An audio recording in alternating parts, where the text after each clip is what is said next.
wabarakatuh. Perkenalkan, saya Haja Wardiah, anggota 474 dari fraksi Partai Persatuan Pembangunan Daerah Pemilihan DPD 2 Lombok.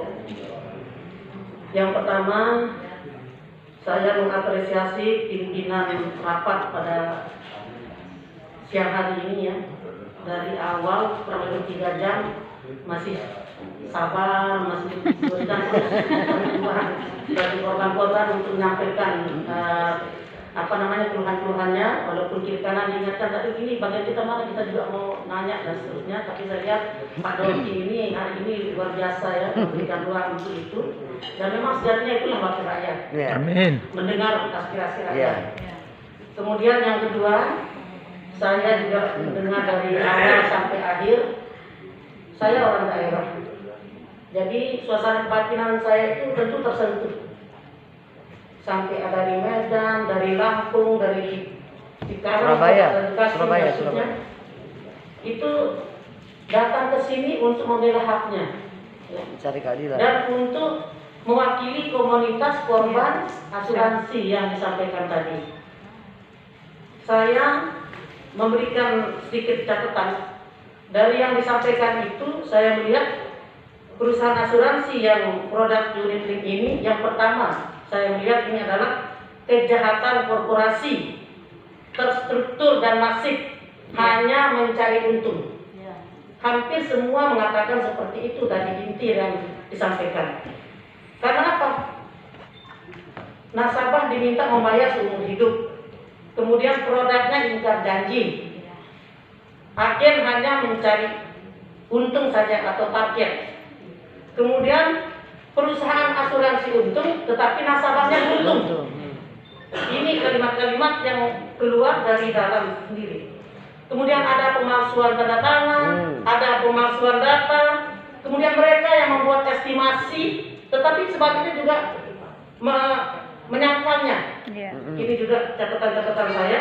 Karena sejak awal tidak diberikan resiko ikut asuransi tersebut.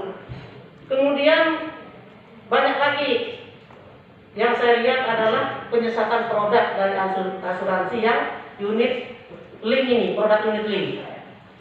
Jadi saya menyetujui apa yang disampaikan rekan-rekan terdahulu, harus ada evaluasi secara menyeluruh. Bagaimana produk unit link ini ke depan? Kalau dilihat dari semua yang memberikan masukan, sebenarnya dihapus saja. Betul. Karena semua yang hadir di sini ini mewakili komunitas korban asuransi. Jangan hanya perusahaan yang untung, tetapi nasabahnya buntung. Itu satu pendapat kami.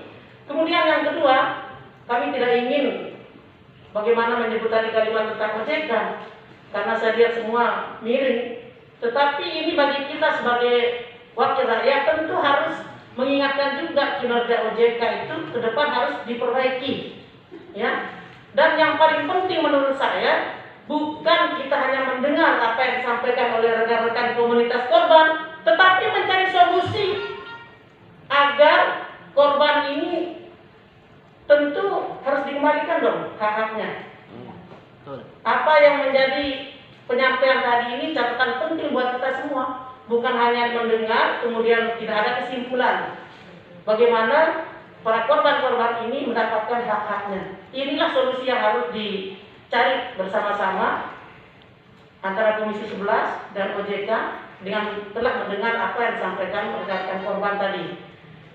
Saya kira itu beberapa hal yang ingin kami sampaikan. Sekali lagi kami berharap kepada kita semua, mari kita merasakan bagaimana perasaan rekan-rekan kita yang korban tadi dengan luar biasa latar belakangnya. Kemudian saya melihat sama dengan yang lain, sepertinya teman-teman dari OJK saya lihat kurang empati ya. Saya lihat kurang empati dalam memberikan respon. Harusnya ada jawaban yang lebih ini ya, lebih kepada mencari solusi.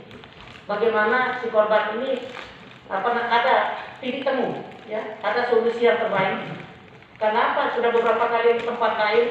Dan yang terakhir, saya ingatkan juga kepada rekan-rekan OJK, kinerja OJK yang ada di Medan itu tadi, yang Sumatera Barat, itu harus segera segera dievaluasi itu.